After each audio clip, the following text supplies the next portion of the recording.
And welcome back now to the Don Blow Chevrolet Morning Show on WHIG-TV. I'm Edward Green, joined now by Thomas Webb, General Manager of the Wilson Tobs, and Jake Donnelly, voice of the Wilson Tobs. Guys, thanks for coming today. Thanks for having us. Yeah, thanks for having us, Edward. A lot of great stuff going on with the Wilson Tobs. Great summer league collegiate baseball team playing right in our backyard over at Fleming Stadium, also home of the North Carolina Baseball Museum, which is a lot of fun to go to if you guys haven't checked that out. Thomas, let's start with you. What are some really cool promotions that are going to be coming up and some other great events for the Wilson Tobs? Well, actually, I'm going to focus on the event, Edwin. We actually have USA National Collegiate Team coming. Yeah, coming to play. I saw them play last year. Yeah, they were there last year. Yeah. Actually, on the same date as this year, June 25th. Gates are going to open at 6 o'clock. First pitch 7 o'clock. Really excited about having the USA National Team again.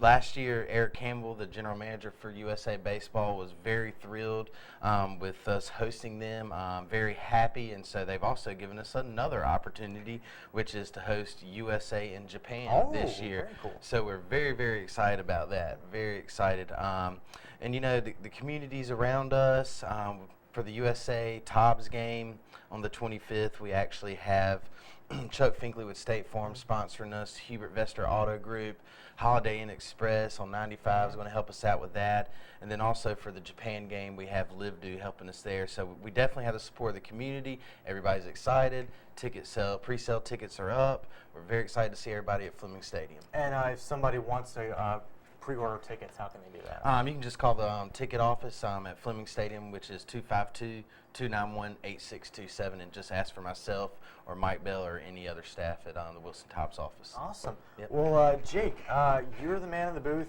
You oversee all the action. You're calling it, bringing to the people at home on WHIG-TV, on the internet stream. How does this team look this year? This is your first exposure to the Tobs, and you're here now. Yeah, this is my first year with the Tobs, but it's a pretty good baseball team. I mean, it's Summer Collegiate League. These are some of the best players in the country, and the Tobs have a terrific roster this season. Also, a couple of local boys, like we have Brian Stafford, who's from Greensboro. We also have Adam Pate. Pate is playing right now at UNC Chapel Hill, so he's a Tar Heel out of Aycock High School. Small kid, about 5'9", 175 pounds, but he can run. He's already stolen 9 bases and I believe 8 starts this summer for the Tobs. A terrific kid, and the roster just up and down. Terrific pitchers, and these are guys from all over the United States, and they really are some of the best players in America. You can take a look. I mean, we've got those kids from UNC, but we also have some D2 players like UNC Pembroke, Campbell University D1, the Fighting Camels, who had a very good run. Right, one of the best nicknames, mascots in all. Absolutely. Yeah, the Fighting Camels, as if just a camel wasn't good enough. No, they had to be fighting. These are feisty camels, and they were pretty feisty throughout the season, making it to a regional. And I don't think anybody off of Campbell University's campus expected them to make it that far. Just terrific players through and through, and it has been a thrill for me to see it, especially from up in the press box, and just looking forward to more games, and especially to see those guys in the United States Baseball Association come and play the Tobs. And then the Japanese team is going to play the United States team in the Friendship Series. Some really good baseball this summer going on at Fleming Stadium. And we'll be looking forward to see the U.S. team taking on the team from glorious Nippon, Japan. Thomas, last season was a very good season for the Tobs. Yes. I believe they have the unfortunate distinction of having the most wins ever for a team to not make the playoffs. Yep. Still is a great build off of 2 years ago. Yes. Improvements. What kind of improvements did we see being made between last year's run and this season?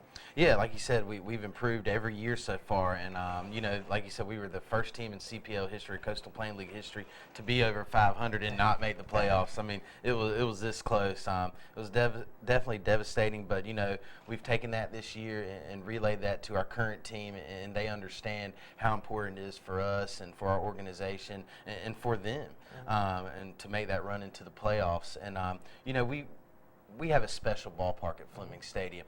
Very, very big outfield, or large outfield, deep gaps, and we try to bring in speed, like you were talking about Adam Pate.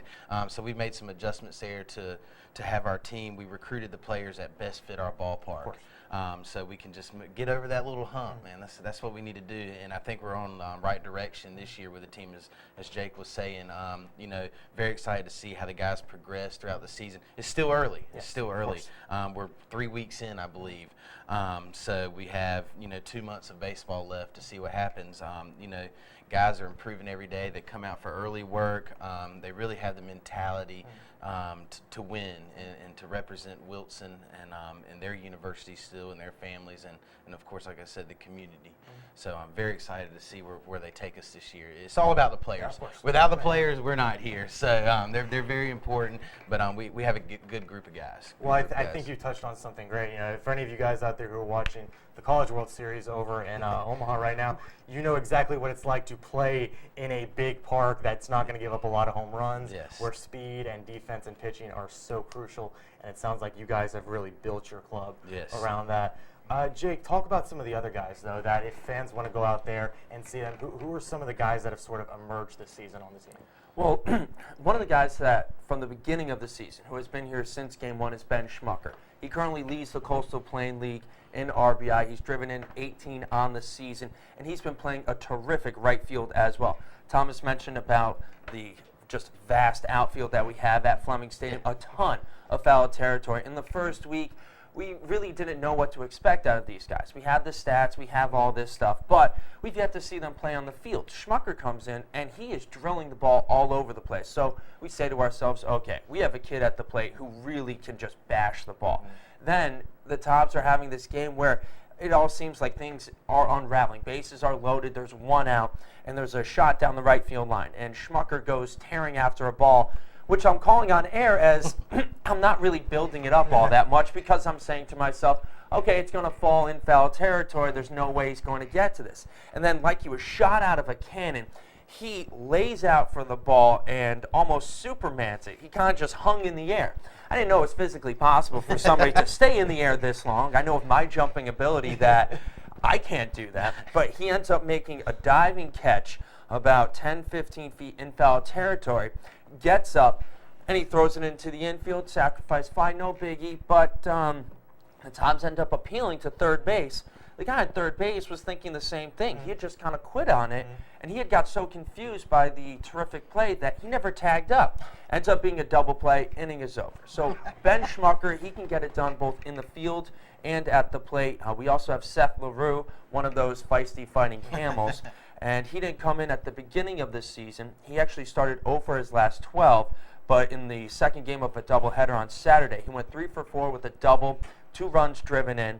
And last night, or 2 nights ago, he went 3 for 3 with 3 runs driven in. This is a kid who comes out to the field a couple of hours before the game, does his work at first base, and it's really impressive because this is only his second year playing first base. In high school, he was a catcher at Olney Community College, where he was before he transferred to Campbell University. He was an outfielder. Now he's at first base, and he is one of the smoothest fielding first basemen in the CPL.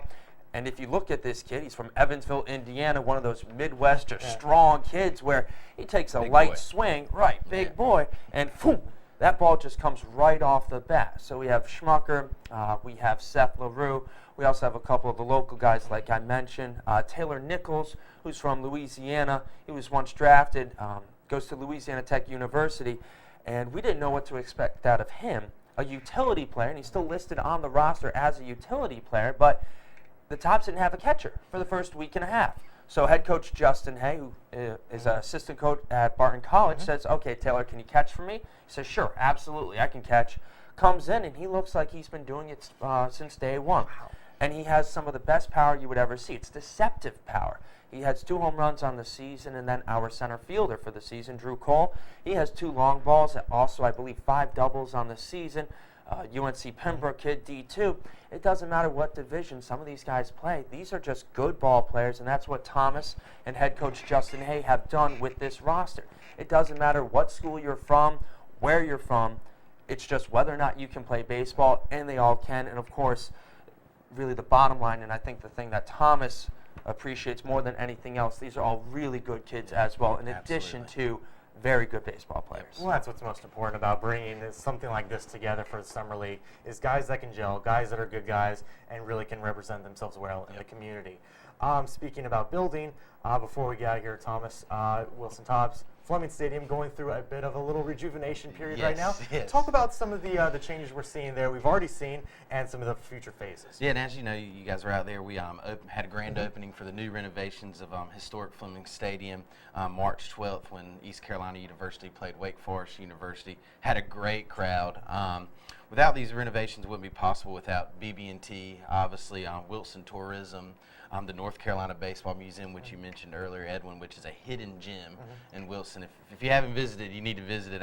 The first 2 days I was in Wilson 3 years ago, I actually spent my whole day. Didn't get any work done in the office. Yeah, I was you in need there. time. Yeah, You need lots of time. Lots of time. So we've actually, we used to be two separate entities, the North Carolina Baseball Museum and then Fleming Stadium Tobs, and we decided to make it all one.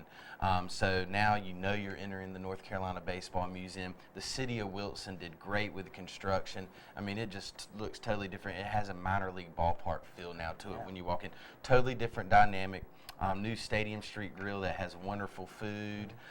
You have the Foothills 39 Club, which is a North Carolina brewery out of Winston-Salem where you can go enjoy craft beers in the AC, almost like a miniature sports bar as well. You have a new souvenir shop with new Tobs gear. We also have areas that are display areas and walk-in areas for the North Carolina Baseball Museum. But I can't say enough how the city of Wilson was behind us there, BB&T, Wilson Tourism. I mean, without those guys and without those organizations, Fleming Stadium wouldn't be what it is today. And I have to put this plug in again. Please go visit North Carolina Baseball Absolutely. Museum. I It is will great. plug it. Go visit it. It's fantastic. If you love baseball at all, Yep. go out there. There's so much history, so much great memorabilia out there. Yep. Please, guys, go check it out. Guys, thanks for coming. Before we head out of here, we have a couple tickets we might be giving away next Yes, segment. yes. To USA Tobs. USA Tobs, June 25th. We want to give somebody a chance to come out and enjoy the game and see the best players that America has to offer. I mean, the best amateur players there are. They're eventually going to be on the Olympic team. So very excited. We need to get as many people out there as possible. And everybody loves something free. Yeah, so we got to give away free tickets. So we'll give away a 4-pack of tickets to the June 25th USA Wilson Tobs game at historic Fleming Stadium. Awesome. Well, guys, we will give those away in our next segment. So we'll be the first caller on our segment after this coming up commercial break. You'll be getting 4 tickets to Wilson Tobs versus USA Baseball. Guys, Thomas, thank you so much. Thank you so Jake, much. Thank you, Edward. Always a pleasure. And that's it for this segment. Clint will be rejoining me after the break on the Don Bullock Chevrolet Morning Show. Stick with us.